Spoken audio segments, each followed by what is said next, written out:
Go ahead and get this call started. Thank you all for joining us today. Yes, Zango, the way life should be. And there's just start off here with a couple little pictures of Terry and I, and a new picture that we haven't got a chance to show from our team at convention here and at the Benihanas, one of the haunts that we have there at convention. And really, of course, we're very excited to be involved with such a great company called Zango. And I have said this many times before that, we have done 20 years of struggle before Zango. And so as much as we've had incredible success, it can't be all about us, or we'd have been already successful before we got involved in Zango. And, we had a certain amount of success, enough to stay off the freeways. But so obviously it has a lot to do with this company, this product, the timing, in the marketplace. And so the vehicle becomes then probably the hardest thing it is to find. As professionals, we had trouble finding the right one. So let me say this, that you were in the right place at the right time. And yes, the big news, of course, in the Manville household, I warned you that this was going to happen. Yes, I have a brand new, internet's a little slow this morning, a brand new pair of slippers. We wore out those other 500K slippers and got some brand new ones that we carefully selected. It's interesting. All of these Australian slippers that are so famous, like Uggs and Ewa and all of this kind of stuff, they're made in China. And it just didn't make sense. I went to Nordstrom's. I'm trying on these $140 pair of slippers.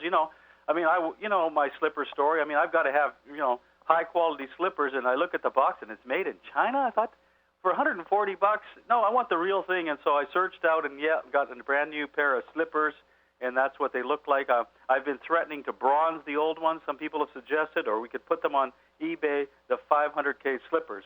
And so that's what other people are looking like when they're working, aren't they?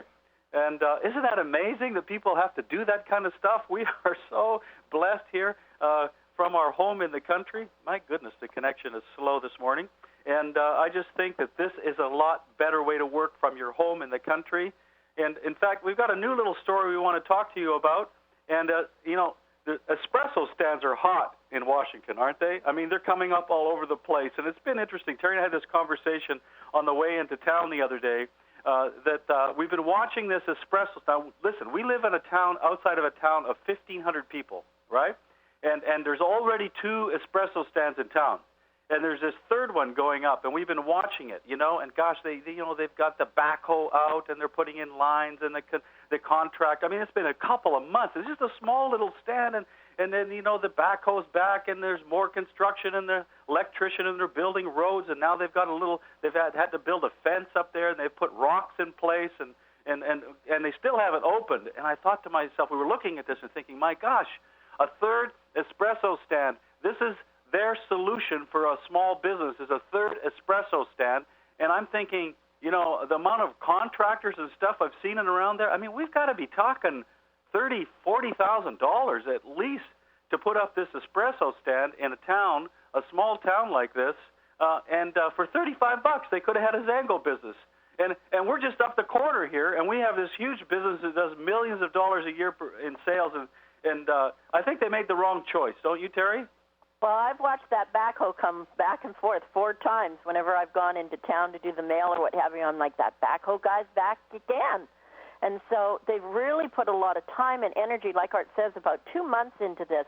So it's amazing that they're going to be having a third espresso stand with only 1,500 people in the town. But we'll see. Well, I think we have a better solution. Why Zango work from home, live anywhere you want. In fact, everything is so mobile now, there's hardly any restrictions. You can almost live in any country you want right now. Be with your family, call your own shots. For a very small investment, you have a business here of $1 million potential. And we're going to be talking about something that I think is going to clarify in your mind exactly what your steps to success are. But first of all, Terry would like to talk a little bit about our new category-creating product line. Zango doesn't even consider Junie as a category creator, but to me, it is that good. And they always come out with incredible products, Terry, and Junie is no exception. And Art, you're going to run a poll here, aren't you, at some point in time? Yep. So those of you that are on your computer, listen, you guys,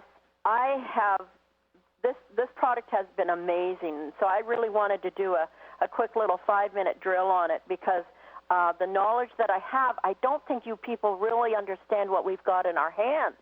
And some of you out there have just ordered shampoo. I mean, I have not. Of course, Art and I have been using the gel cleanser for a year and a half for our hair, cleaning it.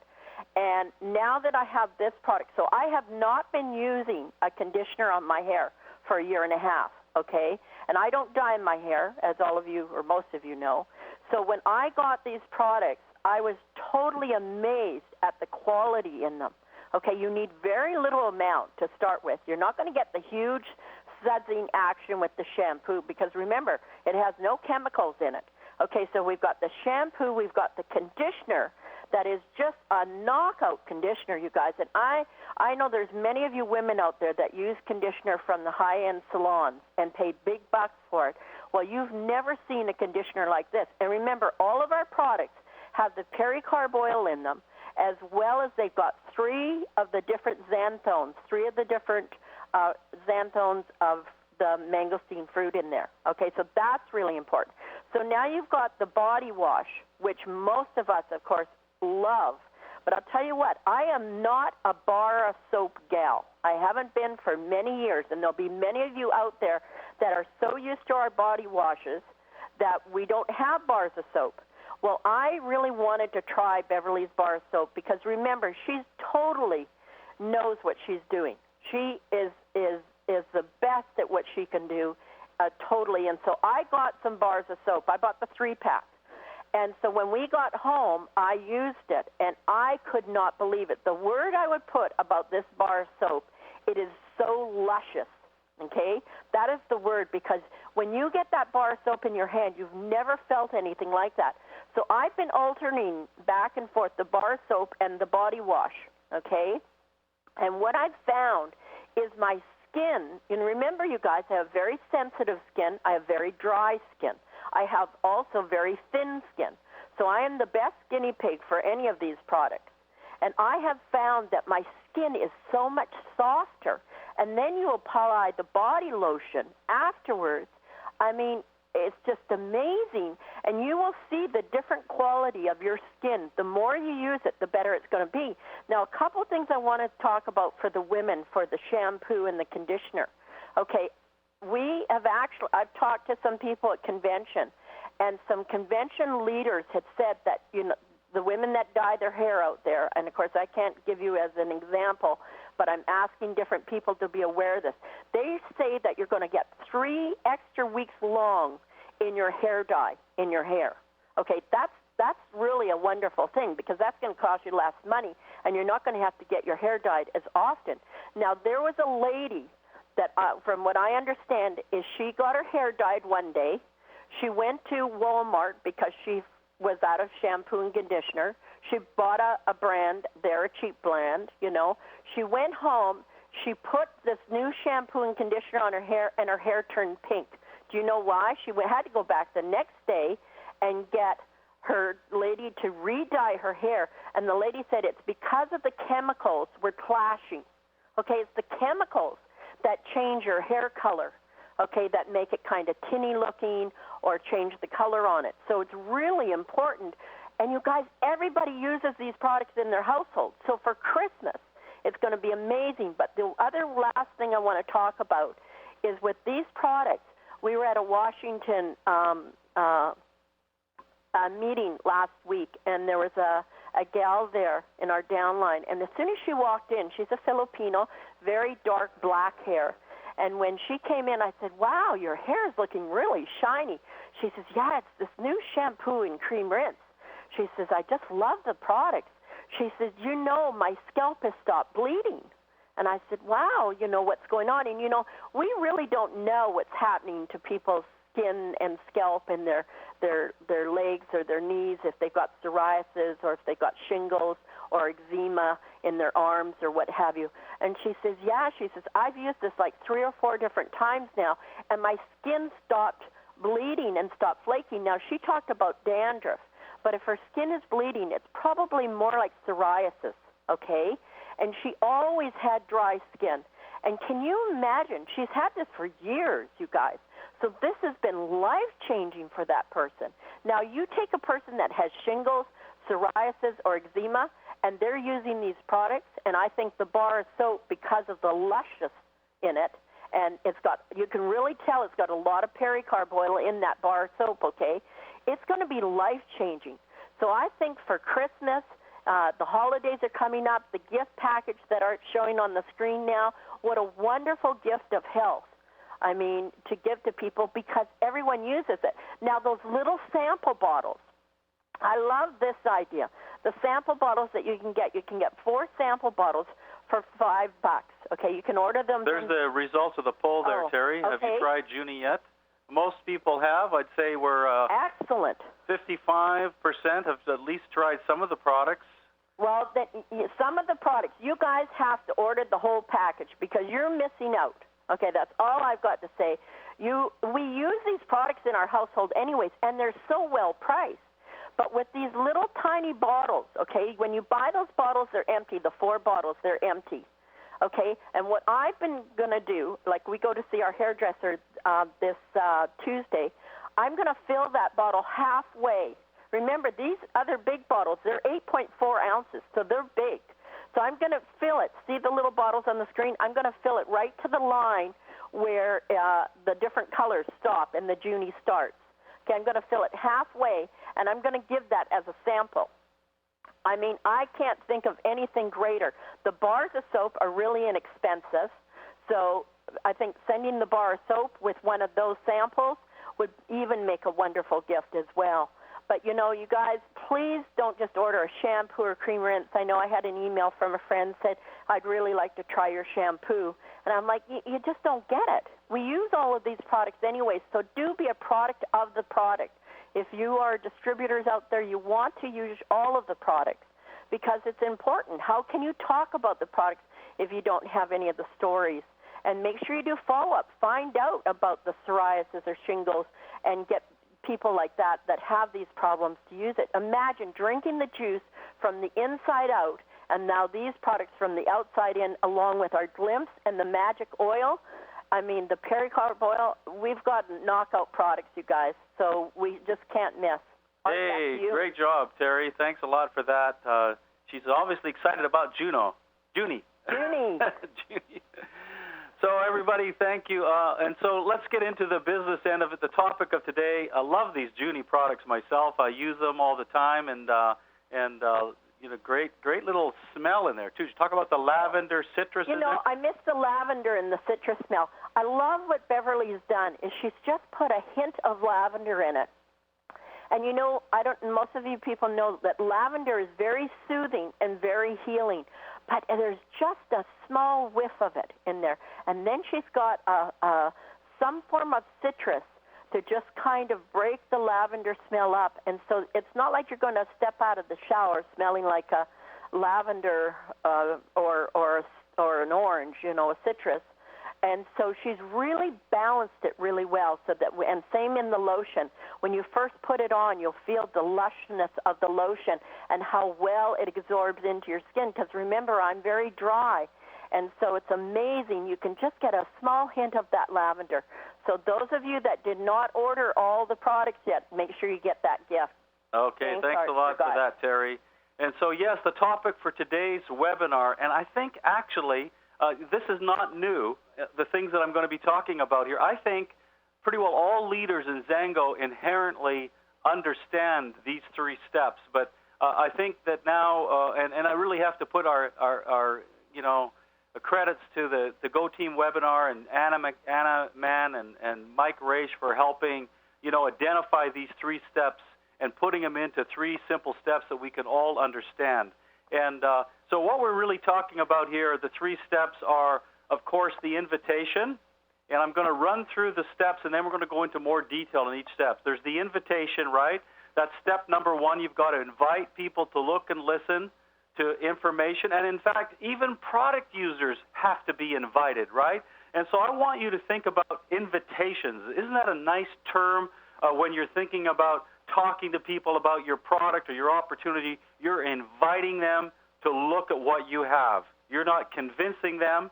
You're not selling them. You're inviting them to look at what you have. So the invitation. Now, there's many different ways to do an invitation, and we're going to be talking about all the different ways of inviting.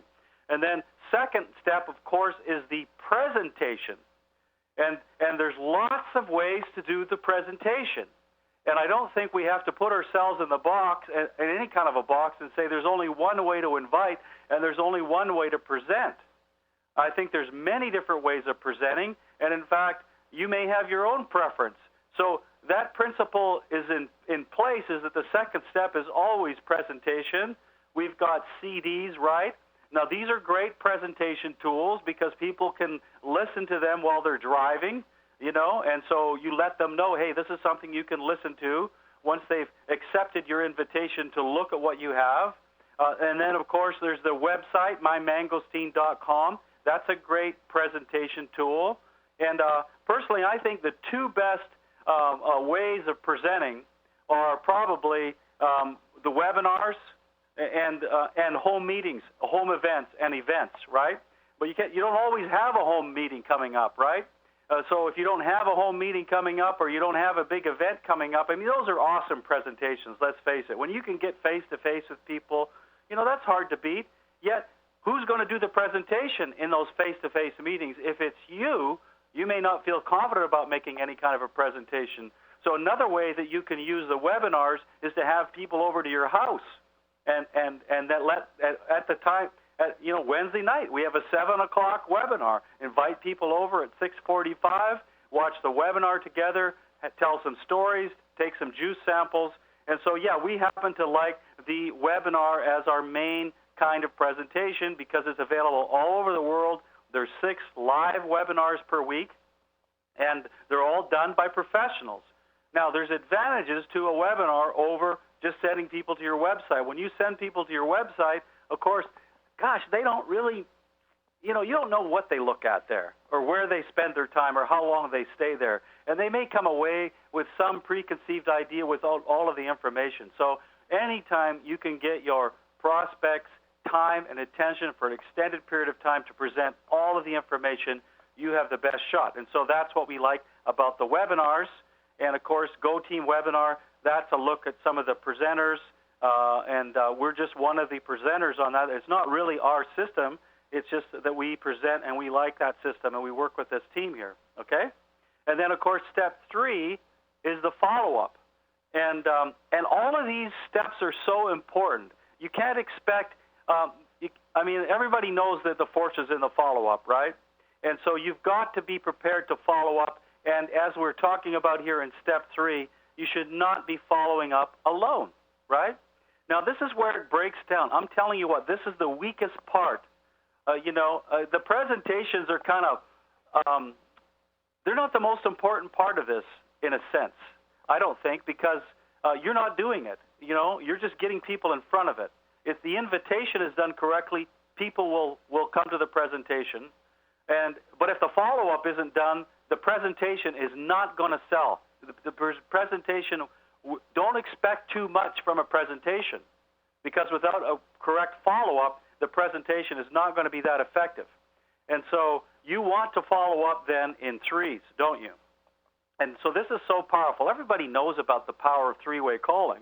I think everybody understands the power of that, but here's some of the reasons it's so important. And I was berating one of my new distributors this week who and of course he's on the call here, you know who I'm talking about. I was giving him a hard time because he had somebody go on to one of the webinars, and she had a lot of questions, and he spent a long time on the phone, and he didn't get me on the phone with her during all of that question and answer. Okay, it's his sister, so I cut him a little slack, but they did not follow up. And so what I said to him is, the problem with what you did is you've just taught her how not to do the business, right?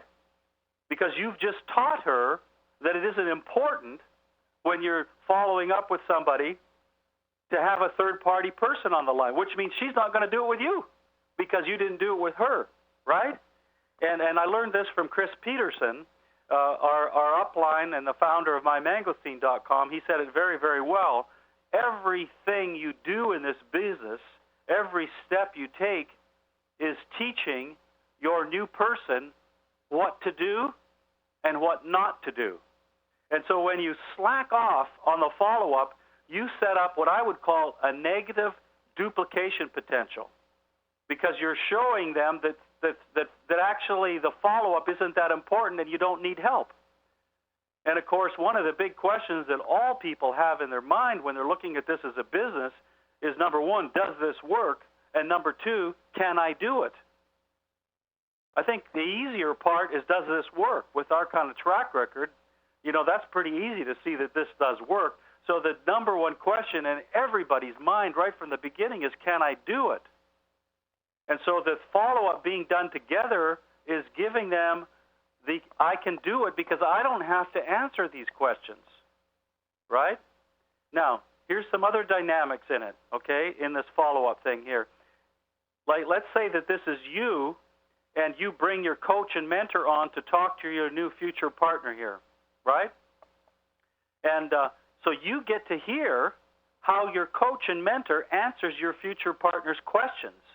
You are getting trained as you're listening, right? Plus, you're getting a sense of teamwork going on here. Your future partner sees that, gosh, okay, this is how it's done. Okay, I can get somebody on the phone to help me because I'm nervous. I don't know anything. I'm brand new. So there's a great dynamic here in this follow-up. And we're going to teach you how to set this follow-up. You've got to know how to set this follow-up. In fact, the follow-up is set up during the invitation. So here we go. Invitation, presentation, and follow-up. And so I liken this to a funnel because the more people that you invite, and these are the people that you're thinking of on the first line here, these are the people that you've made a list of on the second line here. On the third line here, these are the people that you're going to start inviting. So there's people that are inviting, and then not all of those are going to accept a presentation. Some of them are going to just blow you off. Maybe they're not interested. No, I don't want to look at anything. No, this is not for me. And so as you go down the funnel, there's less people. So now you make presentations. You make a presentation to somebody, but you can't get them to do a follow-up. You never set it up correctly. Maybe they say they're not interested. And so as you go further down here, down the funnel, you'll have less and less people. So now this group here has completed the follow-up. All these people have been followed up on. And I'm not saying that is the last step, because follow-up can continue through a long period of process. These are the foundational steps, and you may follow up with additional information. You may have other steps that you can take people through. Maybe they've gone to a home meeting, now you get them onto a webinar. Maybe they've gone to a webinar, now you get together with them over coffee. Or maybe you introduce them to some of your other business partners. It's not like the follow-up is just that one call, that one three-way call, not necessarily so. There could be many other steps in the exposure process you take them through. But if you do these three steps out the bottom here, you'll eventually have a premiere coming out. So who do you invite? I mean, that should be the next question. Who do you invite? Well, listen, I mean, I've broken this down. I've done a lot of coaching calls since convention. We identified people in our team that we think have premier potential, that are premiers in the making. We didn't care who they were in whatever parts of our downline, and we invited folks to come on and do some coaching calls with us. And this is how I've kind of broken it down, and see if this makes sense to you, is that there's a large group of people that we know. And in fact, I'm telling you, it's estimated that people know at least 500 people, really, as being identified as 500 people that kind of know who you are, that you've met, that you've had conversations with. I mean, there's a lot of people that we know, and we don't even know the names of all the people that we know. So there's a large group of people that we know. And I see that there's a group that it looks like this. There's a group of what we call the best and brightest that you read about when you go through the Pat Petrini training in the back office. The really high-quality contacts. We don't know that many of those. Most of us don't have a large list of best and brightest, And that's why we usually tell people, listen, come up with your top 10 or 15 of your best and brightest. These are people that you might be afraid of, in fact. And we're going to talk about that a little bit later. And then there's a group of what I call the middle class. These are people that you don't know that well to classify them, and yet, who knows? I mean, they could have more potential than your best and brightest. And then there's a group of what I would call, when you think of them, product users, people that you think about just for the juice and the product, and that's where they come to mind in your thinking process. And so these kinds of people you would approach with the product. You would have an invitation to have a look at the product. You still need to make the invitation, right? And so the middle class, so all of these people need to be invited, but you need to be very, very careful how you invite the best and brightest. What I call the middle class is not so important because you don't know them that well. Maybe you can't even identify a particular reason that you would like to invite this person. So what I'm saying is that when it comes to your best and brightest, you want to have a strategy for each person on that list. Whoops, I don't know. I'm a little early for Linda. Are you on there yet, Linda? Let's back up a little bit here. I've got a guest coming on here in a second. All right. Are you there? Yeah, can you hear me? Yeah, hi, Linda. Hi. I wasn't sure where you were in my presentation. I'm glad you're on a little bit early. I said about 10:25. What I want to do, everyone, I've got Linda Blasky, a 5K, wonderful 5K on our team that went to convention. And she was one of the ones that we did this coaching call with. And I wanted to bring her on because I want to demonstrate to you exactly the kind of process that we're talking about here. And so what we did with Linda is we did the coaching call. And what we said to her, see, what we were looking for is people that wanted to become a premier, and we called this coaching call the Relaunch to Premier. So Linda's been in the business for a while, and she's very dedicated. She's got a nice team, but she's not where she wants to be. She wants to become a premier. She has great goals and dreams, and so we said to her as we did our coaching call, listen, you need to start over as if you're brand new. And I want you to make up a brand new list. And I want you to, and I don't care if you've talked to these people or not yet. I don't care if they're already in the business or not yet, or maybe they're people that you haven't even contacted yet. Okay, because the game has completely changed, and we're going to approach these people completely differently than we approached them before. And we're going to approach them with a very specific kind of system that we're going to approach these people, so it doesn't matter where they are. And so I invited her to make this list. And one of the persons that you talked about right away, Linda, was this contact of your family in Mexico called Angel, right? Right. Yes. So so you remember how we went through that original coaching call? What was your thoughts as you went through that coaching call of restarting your list? Well, first of all, I want to say thank you for doing that with me. It's been an eye-opener, and just to kind of refocus and restart over, it's just been amazing, an amazing process. So, when I think of Angel, he, kind of in our coaching call, he's been so kind and generous to my family. My family's had a connection with him for some time because my grandparents lived on the border of Texas and Mexico in the wintertime, and then my parents did. And so they've gone across the border to his town where he owns a store, and he's just been so nice to my family. We've just had that really good connection. And so, we kind of worked on how to...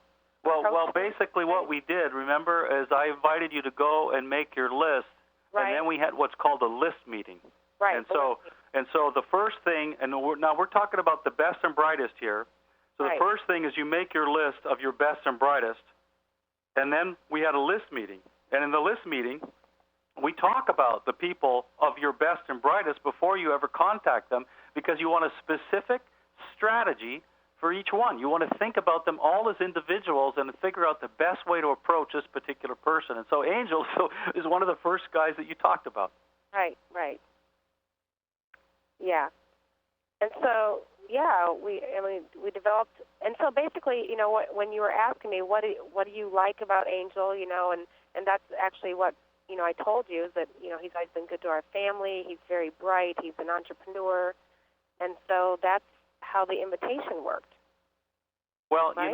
What is so interesting about this is that during the list meeting, and it's really great to have a third party. I don't care who that third party is. Could be your wife.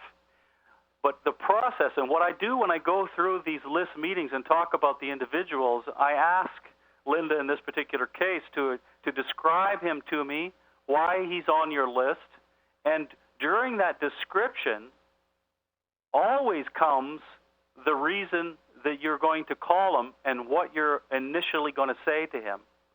In other words, what you like about him is how you lead into the conversation in this particular case. So that was part of it, wasn't it? Right. You basically were going to repeat kind of the that what you just said to me to him, right? Right. Yeah. But we looked for another angle too, didn't we? We had another angle on this guy as we thought about him, right? Yeah. What was the other angle? The other thing was Estela Salinas, because, just hearing her story and how she has affected the people in Mexico and brought such abundance to Mexico, I think of Angel and that he could do the same thing. And, we had that connection there that, I had said just a couple weeks ago I met a lady from Mexico that's making a huge difference. The other factor, Linda, as I recall the conversation, is that you identified Angel as somebody that loves to help people. Right. And so that's how this is how you tied in the Mexico connection, because she has helped. And go ahead with that. Yes. Right. Yeah. So that's what we did. Just basically connecting that and inviting. Okay, and so now... Caring, because he's so caring, and I could see that in him, since right. he had been like that with our family, that I could see him wanting to give back to the people of Mexico. Right. So this is our conversation. Now, I'm going to get into this a little bit more detailed, but it's like you're starting, I'm telling you, when you start thinking about people and you start contemplating them and their life and what it is about them, you're already making this invisible connection. We're all connected. Everybody, I think, recognizes that. I mean, you've all had experiences in your life, where these mysterious connections are. I mean, I've talked about this before, that when I was really into recruiting and I would be thinking about somebody before I pick up the phone, I'd be thinking about what am I going to say, and actually really doing a kind of a little rehearsal of what I was going to say in my head. I've had it in the past where people have called me and said, I don't know why I'm calling you, but gosh, you've just been on my mind lately. So I believe that the pathways, the connections are already being made as we're starting to really think about this person and put our mind on it. And so, Linda, you were pretty nervous to call this guy. How long had you been thinking about calling Angel? How long had he been at least on your list? A long time. He's been on my list since the beginning. How long is that? Oh, years. Years? On my list. Yeah, and I've been afraid to ask him. Yeah, so he's been sitting there, and this is going to be really interesting what happens here, because he's been sitting on your list for years. You've been afraid, and finally, you got up the courage to give him a call well, you did it, last week, right, or this week? Last Thursday, yeah. So what happened? Well, I was extremely nervous, and I invited him just like how I said. I said, Angel, you've always been so good to my family, and I've always, really respected you and admired you. And, I said under ordinary circumstances, I probably wouldn't even bring this up. But, it just so happens that I recently met a lady from Mexico that's making a huge difference, and, this whole thing. And so, I said I wanted him to meet someone. And he said, yeah, he'd love to. And so we set up the call, and it was amazing. It was amazing when Art finally got on the call with him, because he actually has had a tough year. He owns 5 businesses, and with the economy and travel down, he's been struggling. And so he's definitely open to looking at something. And he actually thanked me for calling him. Yeah, I know. Yeah. Thank you so much for calling. Yeah. You know what? It was mind-boggling, because I know what you went through to make that call, and you were nervous, and you tried to get me on an instant 3-way. Yeah. Probably it was better that we made him wait, really. It sort of builds up a little energy for the appointment. We finally got on, and the conversation went so well, Yeah. I mean, he's such a great guy. He was interested, we talked. I told him a little bit about the story. Right, and he wanted, and I said, I don't know if this is for you or not, but we're just exploring things here. I'm not going to try to give you all the details on this, but I'd like to see if you'd like to know more. Right? Yep. And what did he say? He said, yeah, he wanted to. And in fact, he said, I would like to meet you someday. And Art said, oh, I have a feeling we'll meet, you know. Yeah, so that's what he said. Yeah, and so he's agreed to go to a webinar. I did email him, you know, the Go Team webinar, and he emailed me back, and he said, thank you so much. He said, I will pay close attention. And, yeah, so then we're going to get back together next week with Art. Guys, listen to me. Yeah. You know, how many you got on your list that you haven't called for 3 or 4 years because you're nervous now? You know, you did a great job. I think actually you probably enlightened a lot of people. I'm so glad you could come on here, Linda, walking you through this, because there's so many people. We all have people like that on our list, and it's all made up. It's all made up. The fear is made up. The fact that they wouldn't be interested is made up. I mean, why not make it up the way you want to make it up? If you're going to make it up that he's interested and excited and thanks you, just the way Angel thanked Linda. And so what else did you learn from this experience, Linda? Well, I learned, as Kathy Colgan would say in my group, I didn't die. I'm here. It was okay, you know. So I learned that I can do anything, you know. It's possible. So, you know, and it's that whole thing. They're not rejecting you, you know, if they do say no. It's just that maybe it's not the right time. So, you know, you never know. I mean, they could say yes, they could say no, but either way, you know, at least you made the attempt. Yeah, so, well, thanks a lot. Anything else you wanted to add, Linda? Thanks for coming on, because I really think this conversation helped a lot of people understand how this process can work for them. Anything else you wanted to add? I don't think so. It's just, you know, I think this gives me courage to attack the rest of my list, you know, and that I'm not afraid to approach anybody, because the one thing I do want to say is that, you know, when you're asking them to meet somebody and you're telling them, you know, gosh, I really respect you and those things, what a nice thing to say about somebody. You know, thinking from what they're thinking. What are they thinking when you're asking them that? They're thinking, gosh, you know, it's flattering, actually. Yeah, exactly. So why wouldn't they want to meet this person? You know, it's very successful. So, yeah. Well, thanks a lot for that, Linda. Great job on that. Thanks for going through that. We've had a couple folks go through their blocks, if you will, on that. And so what are we talking about here that Linda used with one of her best and brightest, that she was actually nervous to contact the third-party credibility. And so all of you should have somebody, and that doesn't have to be a 500K to have third-party credibility. A third-party expert is just somebody else that you don't know. Look for somebody in your upline. I have people in my in our team that have banded together in sidelines, and they use each other as third-party credibility. And so what I have found is that most of the people, you know, you can go ahead and make an invitation directly to a webinar, and you can still use a lot of the same things, a lot of the same verbiage, a lot of the same things. You're going to want them to meet somebody, whether they watch the webinar first or whether they get a direct introduction into what I call a plug-in call, a la what you go through with the Pat Petrini. I mean, it's all in the training in the back office of My Magazine, this whole approach here, right? And so third-party credibility then makes it about someone else rather than you. So this is a really important part of this. Now, let me give you another example of this. And I mentioned this guy before, but I want to go through this again here. This is Tippy, you know, and Tippy, of course, is another person that had a similar experience as Linda. So here's one of the things, of course, that has been talked about from the beginning is filling out these prospect profile sheets on your best and brightest. And I have been slack on this, actually.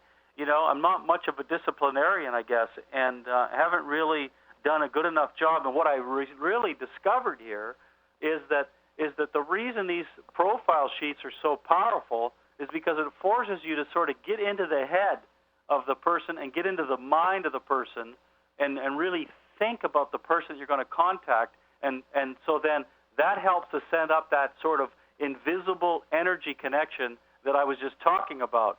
You know, if you're haphazard and you're just, you know, you're sitting at home one day and you think about your Uncle John, and you say, I should call John about Zango, and you pick up the phone and call him, and you haven't thought about him, and you don't know what to say, you don't know how to invite, what kind of a connection are you going to have there? None.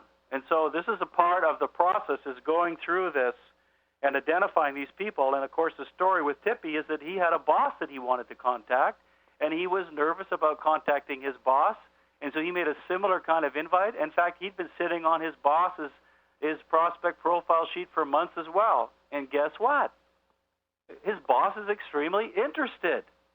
And so, it's all made up, like I said. So let's go through some tips for inviting here, and you may want to write these down.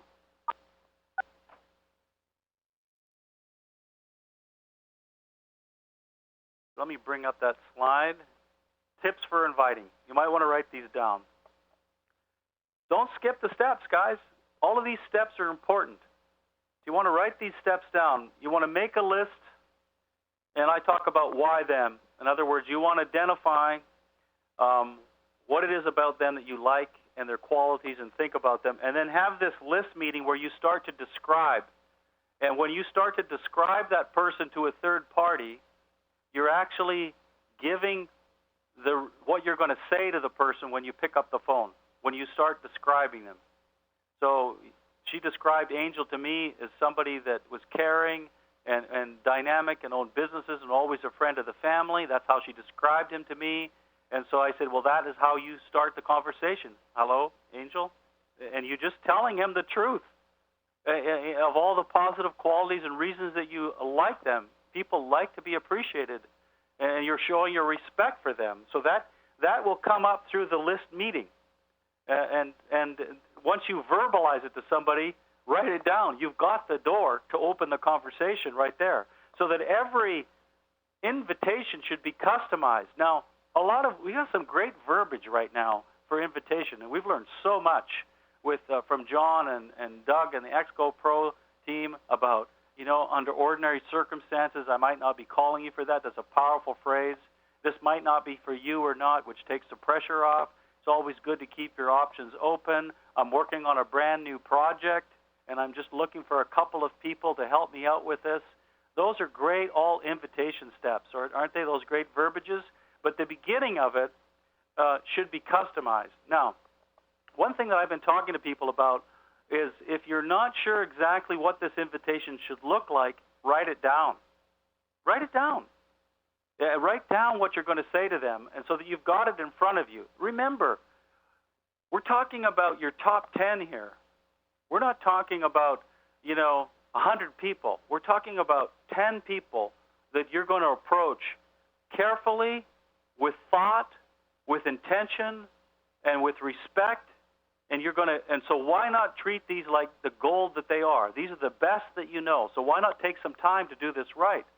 And so you could write down the invitation, and some of it's going to be the same, but some of it's going to be customized to where you're going to open the invitation with what it is you like about them, how you respect them, and what your connections are, what's so good about you. And if you have this written down, so when you pick up the phone, the conversation may go something like this. You may say, Angel, for instance, in this particular case, listen, I haven't talked to you for a while. How's things going? I know you've got those businesses. What's happening down there? You might chat for a little bit. Well, listen, the reason I'm calling is, and then you look down and you've got this invitation. Now, you may or may not read it. You can read it if you're nervous, and the first time you might have to read one of these. They're short. Remember, you're not doing a presentation here. Do not present on the invitation. You're just doing the invitation, and so you've plugged then that invitation into the conversation, right? And then so you're customizing your invitation here. Remember, you do not present. Do not fall into the trap of presenting here, which means they're going to say, well, what's it all about sometimes? And you're going to say, well, that's why I want you to get you on this whatever. I want you to meet somebody. I want to get you on a webinar so you can figure I can't do it justice. I don't want to try to explain it now. I might mess up. I can't explain it correctly.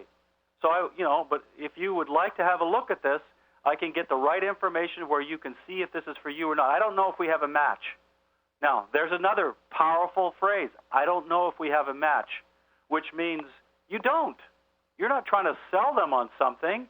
We have to match up here. This has to be right for them, and they have to be right for us. And so you could, I don't know if you, but I'd like you to at least look at it. I'd like you to at least meet this person and have a look at this project that we're working on to see if it's for you. Working on a new project, you're going to establish the third-party credibility. You're going to share your excitement. I'm really excited about it. Your excitement they will feel, but be detached from the outcome. You're not selling them. You're making an invitation here, and you don't know whether this is for them or not. You honestly don't. So why be all worked up whether they're going to say yes or no? It's like I've used this example before. When you walk into the Burger King, and I don't very seldom go in and have burgers, but every once in a while I've gone in there and I've ordered a Whopper. It's a barbecued burger. It's very, very good. And then what do when you're asked order your burger? You want fries or not? Do you think the guy is going to be upset if you say no to his invitation to buy fries? No, you got to have the same kind of thing. I don't know whether this is for them or not. Share your excitement, be detached. So those are your tips for inviting. Very, very powerful, the way that you do this invitation thing. And yeah, I want to point out that there's the three markets, isn't there? So it's not that there's only warm market people, the three markets. We've talked about these before. All of these can be invited. The warm market is naturally your foundation that we've been talking about. There's the cold market, people that you don't know. That requires advertising dollars. We recommend the radio co-op for high-quality cold market people. And then there's the people that you meet market. Now, let me give you another little hint here. When you're talking about the people that you meet market, these could be part of your warm market. In fact, if you bump into somebody that you know, you should be on high alert for a way to find a door in the conversation. And what I found recently, because I had a chiropractor that I'm thinking about, is what I did that I thought was very, very clever, and I did this almost without thinking, is I actually set up an appointment to make an appointment with this guy. In other words, we've just bumped into this guy, and what I said to him is, listen, Bill, I'm working on a new project. I'd really like to talk to you about it sometime. He says, yeah, okay. Yeah, I'd like to hear about that. What's your email address? I'd like to get in touch with you about that. That's all I said. So I've dropped this line that I'm working on a new project, but I didn't make the invitation there. I'm setting the energy up for the invitation. Now I'm attempting to get him on the phone where I can make the invitation. So I've actually tried to set up an appointment to make the invitation. And so you throw those seeds. You can throw those seeds. Listen, I'd like to talk to you about something. It's so much more powerful if you bump into somebody and say, listen, I want to talk to you about this new project that I'm on. I can't talk about it and I don't have time. And set up a time when you're going to contact them, then to make the invitation on the spot, they're going to think, who is this guy? But if you set up an appointment, now you've got their time and attention. They've agreed to hear about your project. Now you make the invitation. And so the three markets still apply with this example here. We've talked about third-party credibility. So very important. Now, okay, here's the other tip that I wanted to give you here, is I wanted to talk about how to set up the follow-up, right? The follow-up is set up during the invitation, okay? Now, if you're doing a invitation to a webinar, okay, because the bulk of your people, I think, can be invited to a webinar or something like that, and so you're going to invite, the webinar presents, and you're going to follow up. The invitation, when the invitation is made to that person, hey, so it will go like this. It goes something like this. So the whole thing is the same. Let's take this was Angel, okay? So she's gone through the thing here. I really appreciate you. I really, I'm working with some successful people. I've got somebody that I want you to meet. And he says, yeah, that sounds fine. He says, well, but first I'd like you to watch this online presentation. He's asked me to set it up so that you can look at some information first so that we can talk on a higher level here. And so I'd really like you to yeah, are you online? Could you get on something and have a look at something? It'll only take about a half an hour. You do it from the comfort of your home. Okay, yeah. And so, well, that's good. Well, okay, let's get you set up with that. What I'll do, and you go through the logistics of setting up the email, you set up the time, the appointment is all set up. And then I've talked about this before. It's what I call the Columbo technique. Remember Columbo? He's the Peter Falk. right? And what would he do all the time when he had the guy in his sights that he thought was the murderer, and he'd go in and have his interview, and the guy thought he was off the hook. Columbo didn't have him, and he'd go to leave, right? And just as he's opening the door to walk out, he'd turn around and say, "Oh, one more thing, almost forgot," and then he'd get to the heart of the matter while the guy was least suspecting it. I like that technique for setting up the follow-up. So where you've finished all of your conversation, it's all over, the appointment has all been set, this is when it is. Oh, by the way, listen, before we get off here, let's set up a time to talk about this again. I got to get this in my calendar so I don't forget. So you're going on the webinar on Monday night. I've got that scheduled here at 7. Okay, so what's a good time? Is that a good time to call you just right after that, and so we can just touch base? And I've got some people I want you to meet. That'll be the next steps, and we can talk about that then. And so, or what's your day looking like on Tuesday? I want to have this in my calendar because I'm getting so busy here. I got to follow up on this. And so you actually set up the follow-up during the last section of the invitation. Very powerful stuff. So once again, don't be the lone wolf, right? I mean, you can't do this by yourself and do it well. And if you are the lone wolf, what are you going to end up with in your downline? A whole bunch of lone wolves, because they're all going to do what you do, right? So if you try to do this by yourself, and I'm a lone wolf, believe me, it's hard for me sometimes to do this correctly. So we all fall into this trap of thinking we can do it by ourselves, right? But this is a teamwork business. This is not a job, and I know that, you know. And so I told you about this fellow that didn't get me involved with his sister, right? I mean, I told him, you know, that he's got a military background, right? You don't go probably asking your sergeant or your guy for help, right? You know, and we're trained not to ask our boss for help because we don't want to look stupid, right? We don't want our boss to know that we don't know. And so in the business world and many of the other worlds in there, we're sort of trained the opposite, that you should not ask for help, that you should try to do it by yourself, and you shouldn't need any help. But the problem is that we do need help, and that we have to have other people to help us. It creates teamwork, it creates third-party credibility, plus it's much more duplicatable. Okay, so don't be that lone wolf here. We're almost wrapping up here. So remember, your job, your focus is to get those 3, 4, or 5 business partners. Guys, you can go all the way to 500K on 5 people if you can find the right ones.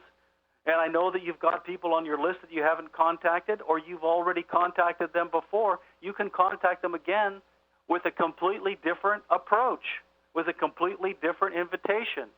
And you're approaching them from a completely different angle. It won't even sound the same to them. And they might say, well, I thought you were involved in that Zango. Oh, yeah, this is Zango. But now we know how to do it right. And listen, the game has completely changed. I really like you to look at what we're doing. The way that we're doing it now is amazing.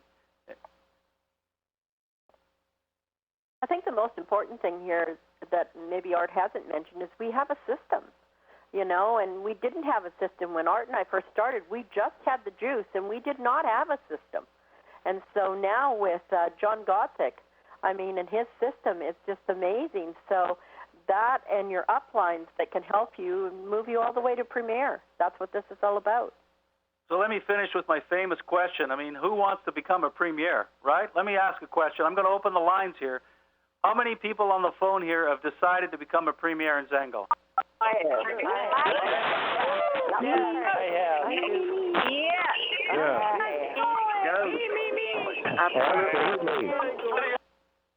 Okay, yeah. Okay, so cool. But let me ask you this question, okay? So I've got okay, hold on a second here. I'm going to ask you a question here. I'm going to launch this poll. So here's the question for you wonderful people, and I applaud you. If you're on this line today, you all have what it takes as far as I'm concerned. You're all premiers in the making. But how many invitations did you make this week here that we're in right now? How many invitations did you make? Let's have a look. The polls are open. We've got 32% voted. And I'm going to show you what this got. He's coming in here. Let's get a few more voted. How many invitations. Now, these could be product invitations. They don't have to be business invitations. Invitations are invitations. Invitation is defined as inviting somebody to have a look at what it is that you have here. That's all it is. I'm not even saying that they have to accept your invitations, but the invitations have to be made first here. So we're at 65% voted. Just a few more seconds. If you haven't voted, please vote now. It's right on your screen there. We're going to close out the poll here when we hit 70%. We're almost there. There we go. Okay, yeah, good. Coming in fast now. Okay, we've closed the poll, and here I'm going to share the results for you. So there's the results here. Okay, so we got 17% that didn't talk to anybody last week. You know what? I really honor you guys that never talked to anybody, because you haven't been doing the business, but you still have the desire and you want to know how to do this. Maybe you're new or whatever, but you know, of course, that if you're the 17% that haven't talked to anybody, you have no chance for your business to grow. If you're not talking to people, it will not grow. And in fact, with the duplication model that we have in Zango, where people follow the leader, there's no chance that your business will grow if you're not talking to people. Now, we got most of the people talking to 1 to 2 people per week, okay? Now, okay, well, if these were 1 to 2 of your best and brightest per week, that would be fine. But that's not enough for most people when you're talking about all of the different contacts that you make. And I have said this before, that if you would just talk to 1 or 2 people per day, 5 days per week, 50 weeks out of the year, I'll even give you holidays off, and to follow up with the 3 steps with just 1 or 2 people per day, that you could build a huge business if you could do that for 1 or 2 or 3 years. And how long does that take to talk to 1 or 2 people per day? I'm not talking about, now listen, I believe everybody should be on at least 1 conference call or webinar per week, at least. You've got to stay connected here, okay? But I mean, so I'm not talking about moving the furniture around. I'm not talking about all of the work, making your list and doing your tax files and ordering your tools and talking to your upline about the weather. I'm talking about actually live conversations with people. How much time does that take to talk to 1 or 2 people? What we're talking about is not making presentations here. We're talking about invitations. So your invitations could take 15 minutes a day for 2 people. And then you could spend 45 minutes following up on the ones that you already have talked to. 1 or 2 hours per day would go a long way here. And so we've got 27%, 3 to 5. You guys are getting into where it needs to be. Now, some people can talk to less people. And we got some here that are really talking to a lot of people.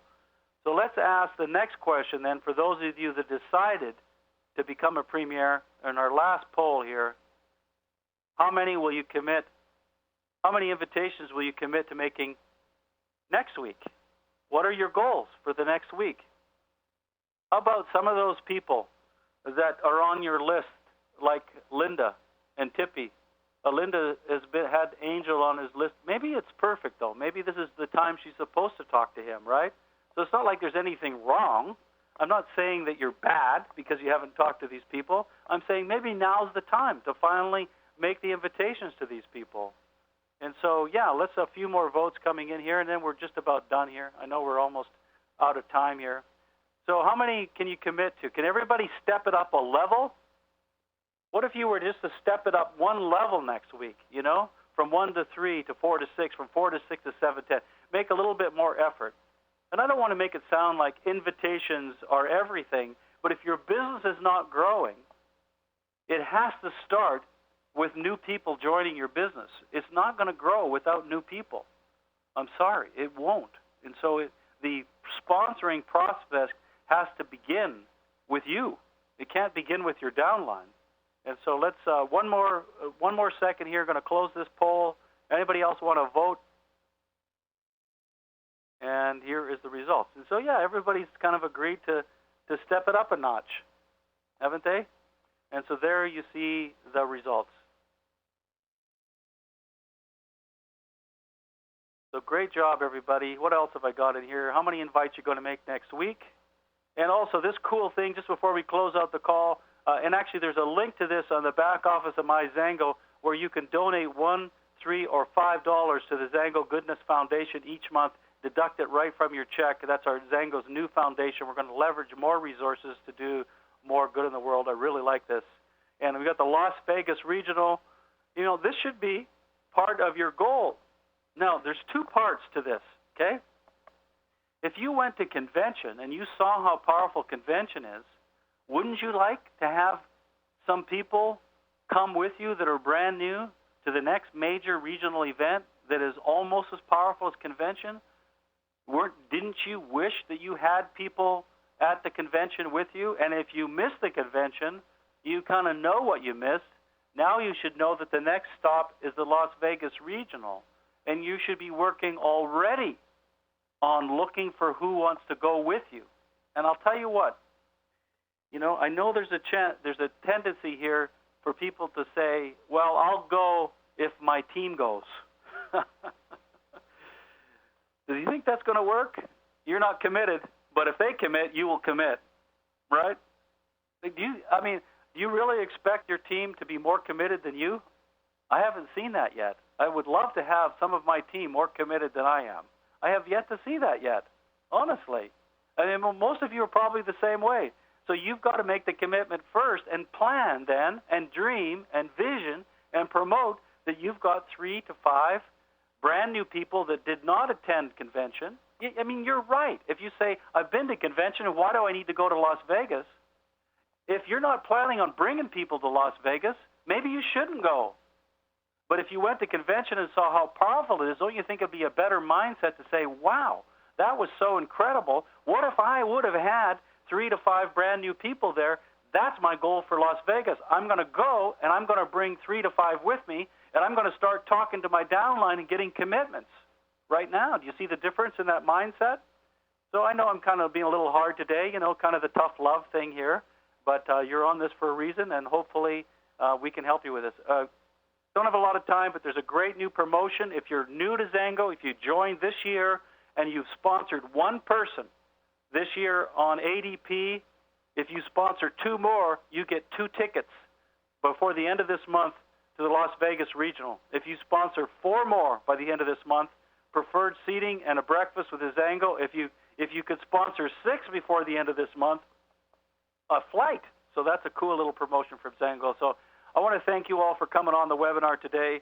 Yeah, the secret is out. I invite you to ride the Zango train. I want to thank you for coming on. Thanks, Terry, for helping out, and thanks Linda Blasky. By the way, mark your calendars down. We've got tentatively booked for next Saturday. Pat Petrini is coming on here. I went to his breakout at convention about the 4 types of coaching calls, and I'm going to have him on. I've got him booked in for next Saturday, so you want to load up a lot of folks for that. Thanks, everybody. Going to open up the line so we can say goodbye. Thanks, everybody. Have a great weekend.